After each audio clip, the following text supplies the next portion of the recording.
We're kind of new to this building. We've been here for I think 2 weeks. So we just started decorating. So this is kind of supposed to be like the what's going on board with our statistics. These are outdated.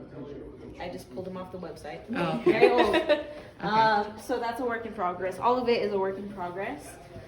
So the house, it's pretty much identical. It kind of goes in a U shape. So this is a house. Yes. That's cool. It was an old nun house. Oh, an old nun house. Yes. What's your name? Andrea. Andrea? Okay. So I guess we'll start again. So we got the offices on both sides. This is our Lake Elsinore team, and to the left is our Paris team. Okay. So we have outreach workers designated to each city. Mm-hmm. So they have their own little office space here. And you guys service all of Riverside County, essentially, or I think 6 cities. So it's let me start at the top. Temecula. I forgot me. Hi. Temecula, Wildomar, Menifee, Murrieta, Paris, Lake Elsinore, Chino, Oh, and I feel like I'm you forgetting extend pretty somebody. far then if you're all the way in Chino. Yeah. That's like the random Yeah. one out in Chino, and then soon it's supposed to be Moreno Valley, and then we're talking with Rialto. I noticed these are like for holy water, right? Yeah. Oh, they used to be part of the church. It's I don't know if they were with the church. All I know is the nun house, and Oh, okay. so they had nuns up in and here. there was crosses. I can see why everywhere. that would have worked for This actually used to Swaggo. be the chapel. I Oh, guess, okay. Where they come and do their stuff. This is our community office. So besides Paris and Lake Elsinore, we have like some of the guys from Wildomar, Menifee, me and Sam. We do more. So Sam does a lot of like the marketing, social media. Nice. I help with like That's the Sam. paperwork and the fundraising donations. So we'll be in the office more so than everybody else. Okay. Okay. So that's this. Oh, and then our case management stuff, priorities, where everybody is at or what they may need. So then they can come and look and say, oh, okay, so and so needs a disability verification form, and then they know just visually what needs to be checked off. So yeah, so then there's gonna be 3 on each side, so 6 total. This is gonna be used for housing. So we're gonna. So you guys are gonna try to like house people here Cool. while you work. Yes. Oh. So- That's interesting. That should start running up pretty How soon. many rooms does this place have then? 6 total of the little ones, 2 bigger ones, and then I guess if you want to count the office The offices. spaces, it'd be 2 more. I don't know if you want to count that as a bedroom over there. No, that would be like. If it has a bed, then it would, yeah. So 6, 7, 8. 8 with bathrooms. The 2 front ones don't have bathrooms. I feel like they were. Is this one of the bigger rooms? Yes. So So the like same one is on upstairs. the other side where the executive director's office is. And this one is our HEAT team, so Homeless Encampment Action Team. So it has like our nurse practitioner, substance abuse counselor. Okay, I want It's like a group of people who can go out, assess, and Yeah. help like right on the spot. Mm-hmm. And we're trying to get raise money to get a mobile medical unit for them. Oh, this is pretty. Like it. Cool. So we're trying to make it look like a house. Yeah. This is where we have our team meetings when Cool. needed. And then our little I really bathroom like area. like old school like wood in Yeah, rooms the and old houses. school Yeah, house, yeah. I really like that. And then the backyard little area is nice. There's a little junk back there right now. We're cleaning out stuff. And Oregon. You guys bought this place and just were like. It came with stuff. So that was here. Yeah. Most of the stuff was here, like the couch was here, that was here. How long do you guys think until you get all settled in? Well, I think they want to start moving in people as soon as next month. Oh my oh, So okay. we're trying we're all over the place. It's Yeah. kind of chaotic. No, it's fine. I mean, what social work organization isn't all over the place? Mhm. You should come to our my county mental health clinic. It's. I feel like Patton is not chaotic. No, it is. Oh, it is. Okay, Yeah, so it's all it chaos. is. Eating area, That's cool. dining area. So do you guys plan on providing meals for everyone that's staying here? So Little kitchen. they're gonna be. I feel like I'm home shopping. so we won't be doing the cooking Yeah. for them. Okay. But it's pretty much packed with food already. Yeah. From donations. So Well, like if they're living here, will they be able to cook in here and treat it like their own house and their own kitchen and stuff? yeah, so we've started making like boxes for each room, which includes like pots, pans, everything. everything that they'll need to come and make their own meals. Yeah, that's cool. That's I recommend a chore wheel. This is a really big kitchen, actually. It is very nice kitchen. Another washroom, laundry. Yeah. That's cool. That's cool. These were actually donated to us by a Girl Scout troop. So they all have Cool. blankets inside of them with resource booklets. Let me see. And Oh, yeah. then I Cool. just started organizing it. Yeah. Clothes, blankets. Do you guys take donations from the community? Yeah. So this is a little medical table for our nurse practitioner, I guess. When she has exams, I don't know, whenever that works. Whatever it is. You can do it for sure. There's our. Absolutely. Absolutely. Wellness check. What organizations or individuals does Swag like collaborate with, since you're kind of running like the office end? So, really, the office end doesn't. There's not much to the office end, I should say. I feel like it's more. Majority of our organization is outreach and working with resources. So you'll see that they work a lot with law enforcement. So like police officers, sheriffs, code enforcement, park rangers, which really helps because. Like for example, if there's, let's say, John Doe on the streets and he's like, "Oh, you guys leave me alone. I don't want your help. Okay, please leave. I just want to stay on the streets forever." That's where the law enforcement would help by coming in and saying, "If you don't get off the streets, I'm taking you to jail." And then they're like, "Okay, fine. What are my options? Like, let's go with you." So, so law enforcement helps in that way, as far as putting like a fire under their butt. Like, if you don't go with them, you're going with me.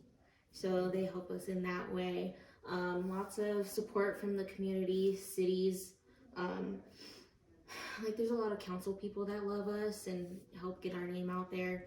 It's just a lot of like. I'm looking at. who you know. I'm looking at your shirt. I really like it. Is that Let me know if you guys sell like let us know shirts. if you sell any other shirts, Okay. because like, you know, we're social workers and I know. I think it's a really cool. I'm gonna zoom like, into little it so they'll logo. see the design. Yeah, it's That's so pretty cool. you apply for the grants. So do you just apply for as many as you can that fit? So, Because I'm assuming that's where your funding really comes from, right? so right now funding is. So before me, it was just. I'm trying to think of my words. I'm sorry. No, it's okay. We have contracts with each city that we work with, so they give us X amount of money to work within that city, and then there's like a budget, so it breaks down how much money goes to each portion,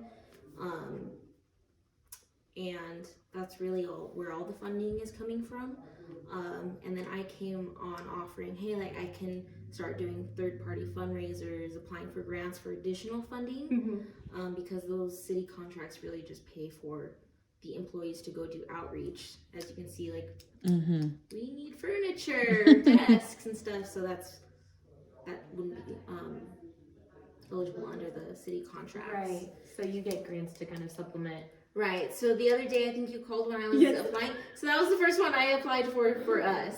But I do, like, I've been surfing the web, looking for ones. That was the first open one that we qualified for. So I'm just kind of making a list of ones with their openings and then trying to just send those out. That's cool. Like, what are some successes that you've seen SWAC accomplish? Well, I'm trying to think.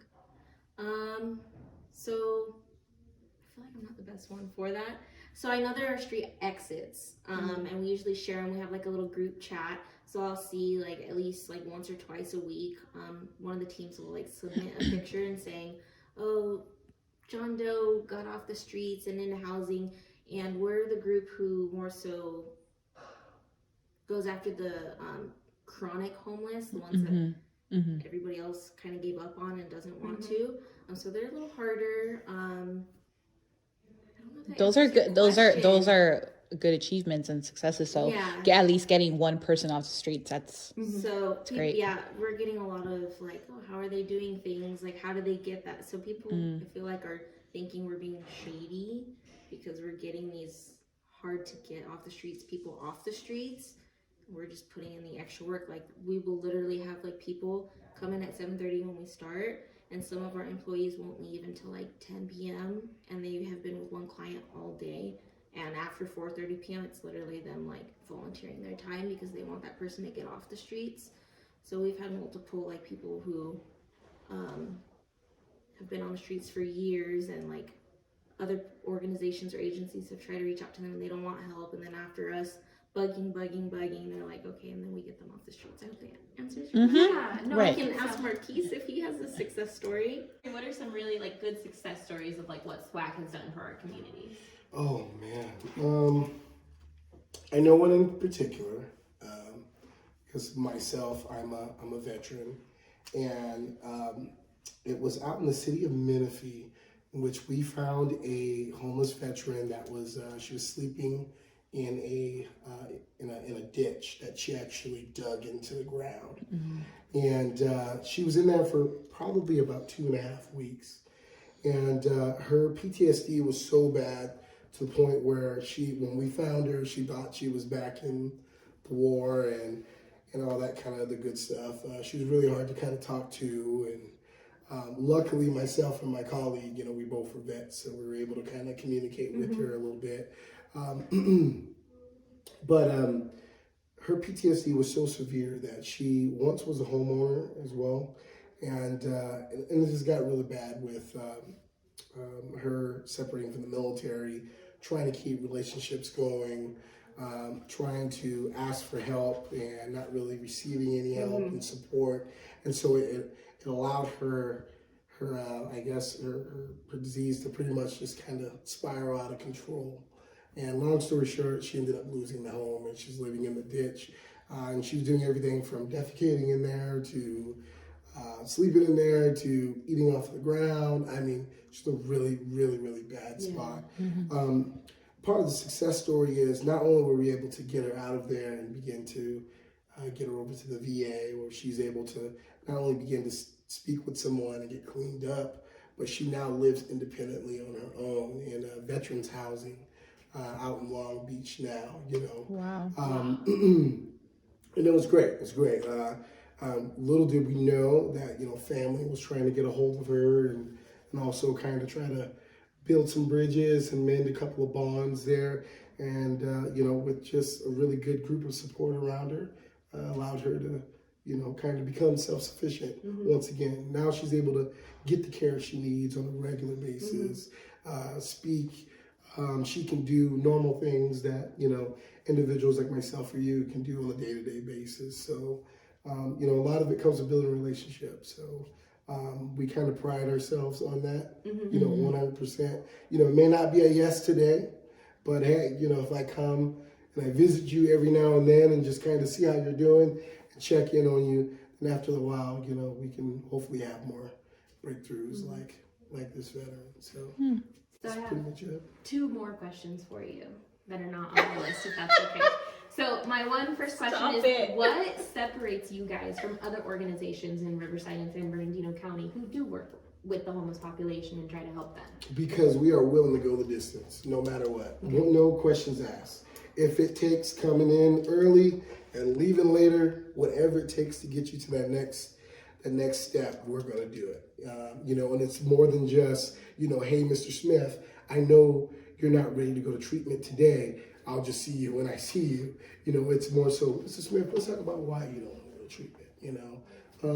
Let's talk about some things you like. Matter of fact, you don't even have to talk about treatment right now. Let's go do something that you want to do. Creating those relationships and those bonds so that when it comes time to make those crucial steps, that they're willing to do it. Now, I'll be honest, sometimes enforcement helps a little bit, which, brings in our relationship with police and law enforcement, because for some folks, they're really comfortable where they are and they've been doing a certain thing for a while.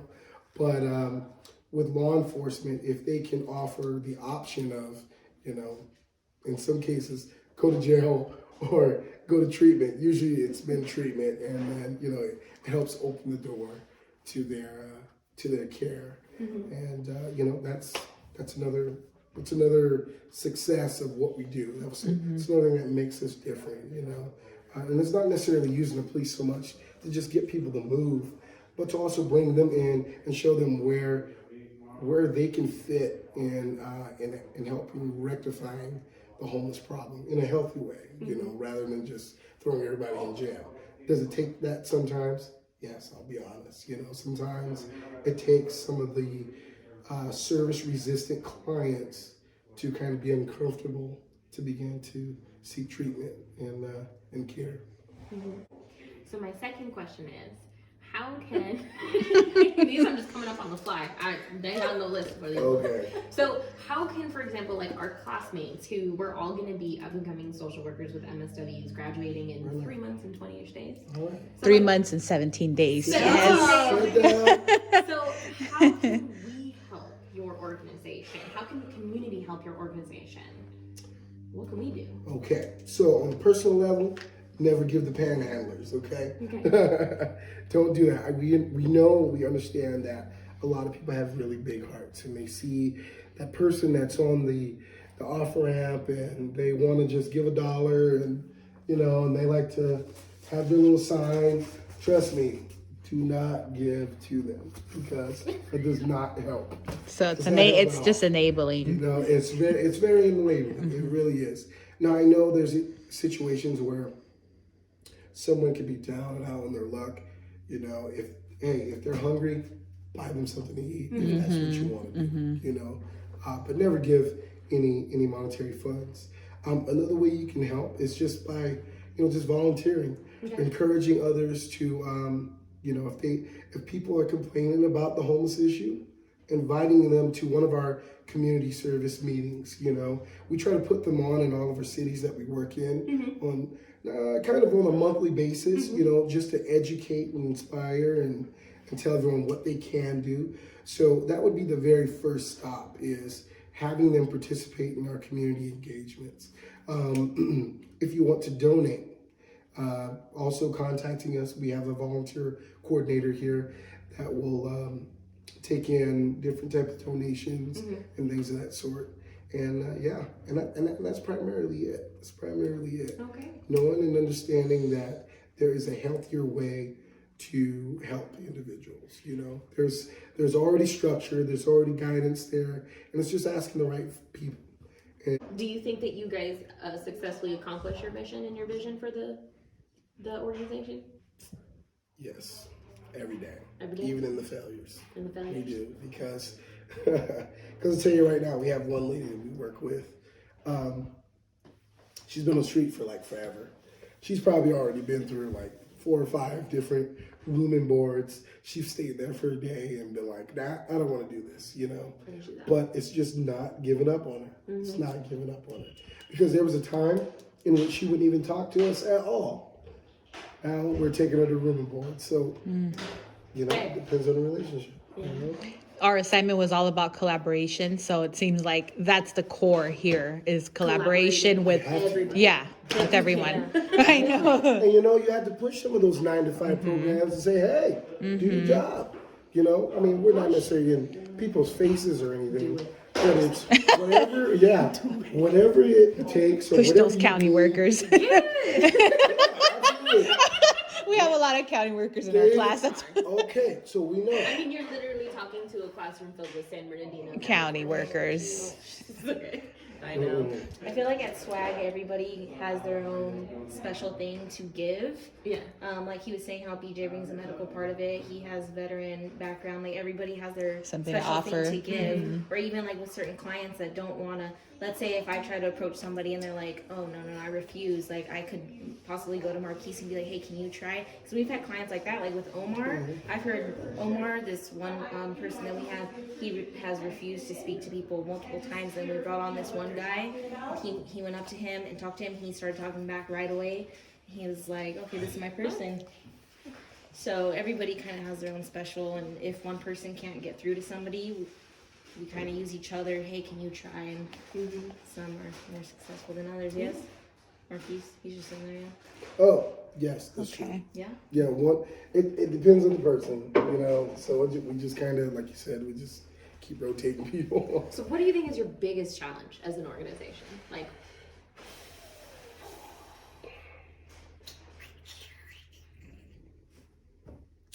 Biggest challenge as an organization. Excuse me. Possibly would be to get, I guess, more local governments to kind of buy in a little bit. speaking political would be the It's, biggest yeah, I mean, yeah, and it's happening. I'm not saying that it's not. It's happening. I think because, you know, for the county of Riverside, at least Southwest Riverside County, there's this big deal about how homelessness is just getting out of control. You know what I mean? The community doesn't like it at all. Yeah. Money's coming down the pipeline. We got to do something about this homelessness. But nobody wants to build any housing, you know, and affordable provide housing affordable at that. housing. Yeah.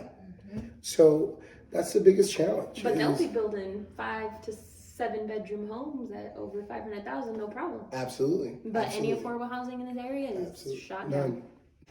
So pets are a big part of the homeless Big part of the population, community. you know, and people who have the choice whether they want a pet or not, you know, we sometimes forget that that pet is a little bit more than just a pet to those individuals, you know what I mean? Or understanding their mental health when we see a person talking to themselves. Well, they're talking to themselves because so much of the real world ignores them all day. So I'd probably talk to myself too.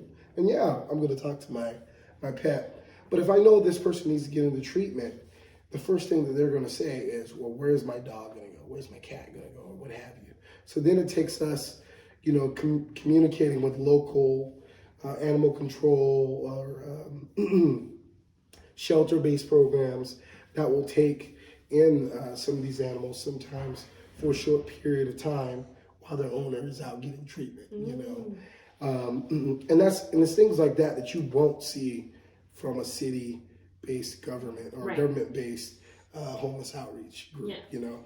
I'll do that, but only if it's in my, you know, my 9 to 5, you know what I mean? And so we go above and beyond that. And while you're in treatment, we're going to go ahead and we're going to get the community together and we're going to have them write, you know, get well soon cards, encouragement cards. We're going to bring those to you while you're in treatment, you know, to keep you going. Because while you're there, first thing you're going to think about is, you know, what's my cat doing? What's my dog doing? You know, hey, Susie, you did a great job. Keep going. Finish your treatment, so on and so forth.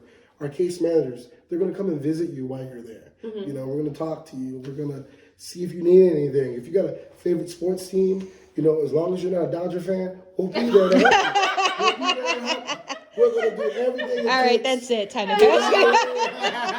I'm about to walk out. Yeah, and if you're a Dodger fan, you really need to go to treatment, you know?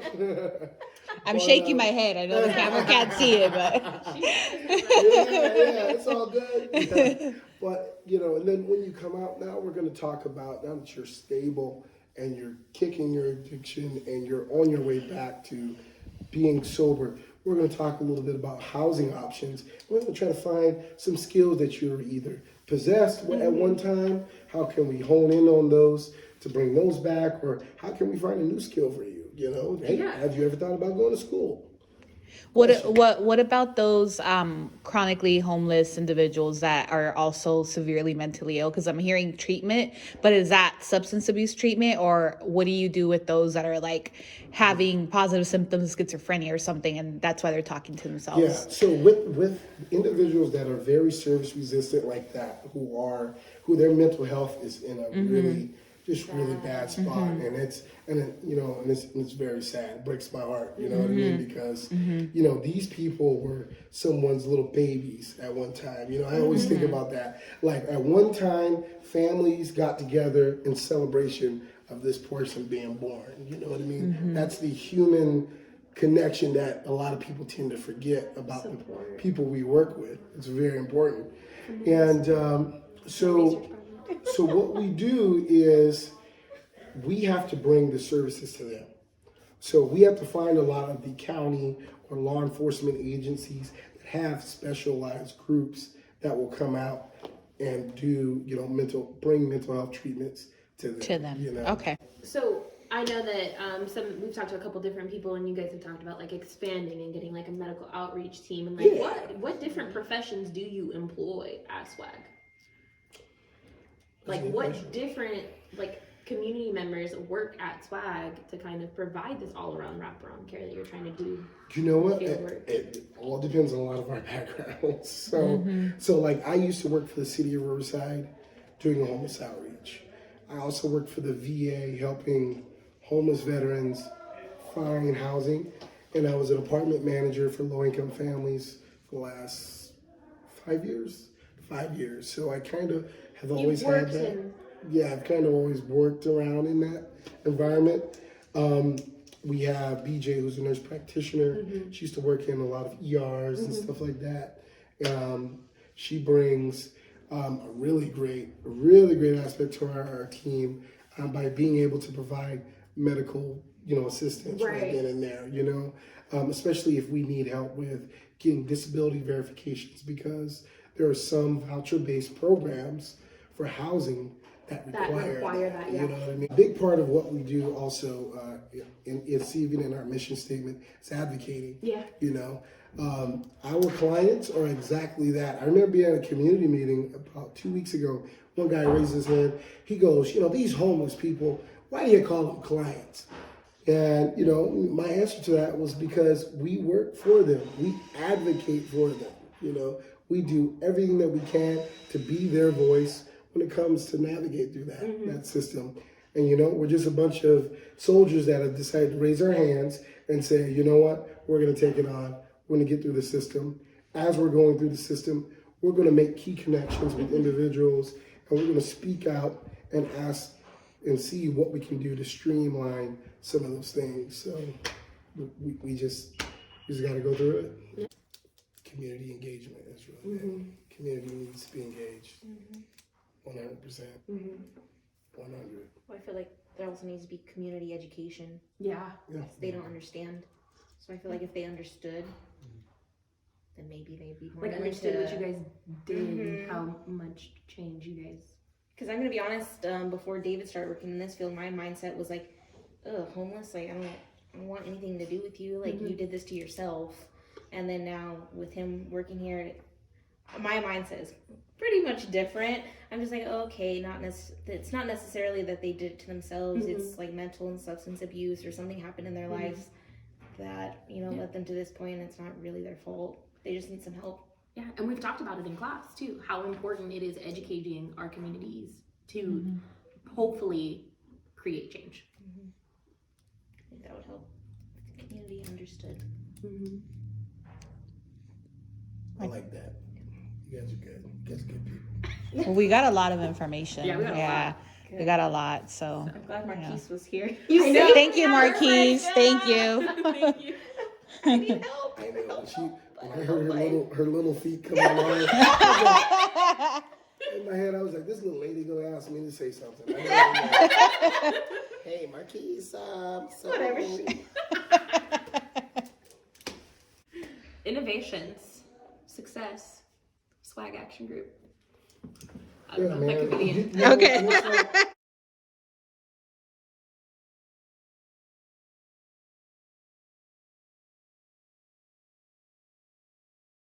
It's next Tuesday. We'll figure it out. Hold on, sorry. You show me. I'm not gonna kick out of that. Well, welcome, Agustina. Hello, Sandra. We're just doing a presentation on you guys for class, so you might be on camera. Say hi to our class. Our class would like to say hello. Yeah. Thanks for coming. 30 social workers. Yeah, we're graduating in a few months, so. Very nice. MSWs? Yeah. Yes, MSW. MSWs, yes. That's awesome. Adrian. Hello, Christmas. Augustina. Nice to meet you. Nice to meet Augustina, we you. spoke on the phone. What's your name? Adrian. Oh, hi, Adrian. I didn't call you back. That's okay. No, I'm here. Look, I'm here. Good.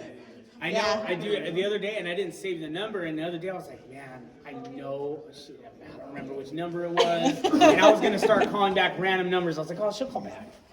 No, But I'm here now, so Good. shut up. Yeah. the water heater. Oh, Oh. that's why I've never Heater, looked in there. That the would make heater, sense. Sit down, we can ask questions if you want. Yeah, If you have They're the questions. social Yeah, workers. yeah. Yeah, we have a list of questions that we'd like to ask. Cool. Can you grab my heater real quick? Thank you. We'll sit in here.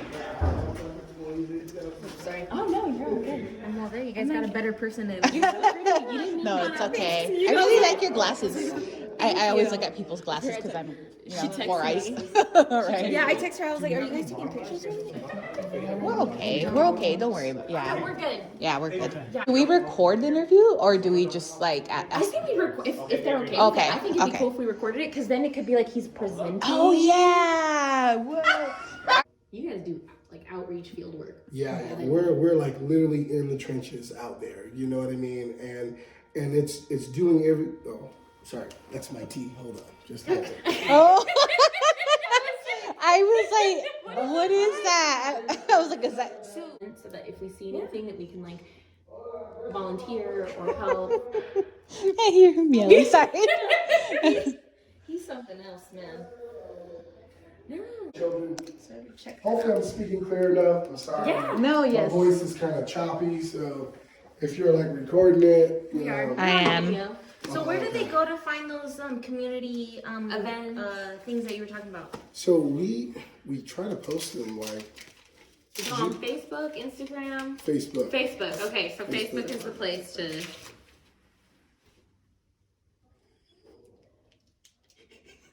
Yeah. Big old man with his tiny little teacup. I know.